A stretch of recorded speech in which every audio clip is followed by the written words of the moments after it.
చూస్తే రాబోయే 3 నెలల్లో రాష్ట్ర వ్యాప్తంగా 1000 మంది సర్వేయర్లను నియమించబోతున్నామని రెవెన్యూ శాఖ మంత్రి పొంగిలేటి స్పష్టం చేశారు.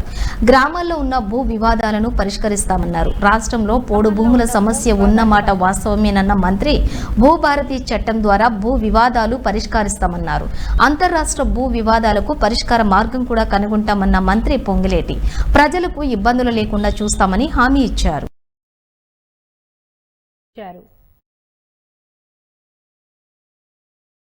రాష్ట్రంలో సర్వేర్లు ఉండాల్సింది 892 మంది ఉండాలి. యథార్థంగా ఇందిరమ్మ రాజ్యం ఏర్పడిన నాటికి సర్వేర్లు ఉన్న సంఖ్య 242 మంది. అన్ని మండలాల్లో సర్వేర్లు షార్ట్ ఫాల్ ఉన్నమాట నిజం.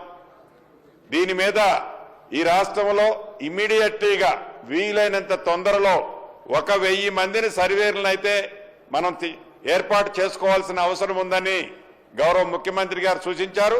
రాబోయే 2-3 నెలలలోపు ఈ సర్వేలను ఫిల్ చేస్తే ఏవైతే ఈ బౌండరీ ఇష్యూస్ ఉన్నాయో ప్రతి మండలానికి ఇందాక గౌరవ శాసనసభ్యులు చెప్పారు.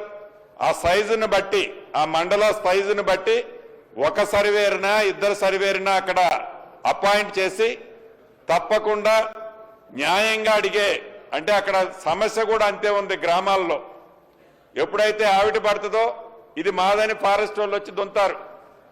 ఫారెస్ట్ వాళ్ళు వచ్చి దున్నేస్తారు లేచిన పంటని.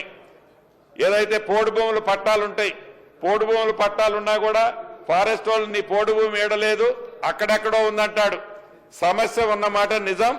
తప్పకుండా ఈ చట్టం ఏదైతే భూభారతి అదే రకంగా 2024 రేపు చట్టం కాబోతుందో తమ సమక్షంలో ఈ చట్టంతో పాటు ఈ ల్యాండ్ డిస్ప్యూట్స్ ఏదైతే బౌండరీస్ ని ఫిక్స్ చేయడంతో పాటు అంతర్రాష్ట్ర బౌండరీ డిస్ప్యూట్ కూడా ఉందా. ఇందాక మనోహర్ రెడ్డి గారు చెప్పినట్లు ప్రత్యక్షంగా నేను ఆ బోర్డర్ కి ఆ గ్రామాలకు వెళ్ళినప్పుడు అటు కర్ణాటకతో బోర్డర్ ప్రాబ్లం ఉన్నమాట నిజం.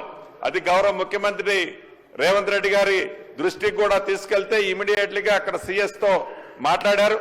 ఆ సమస్య మీద కూడా పరిష్కార మార్గంగా అక్కడ వాళ్ళు కూడా పాజిటివ్గా ఉన్నారు.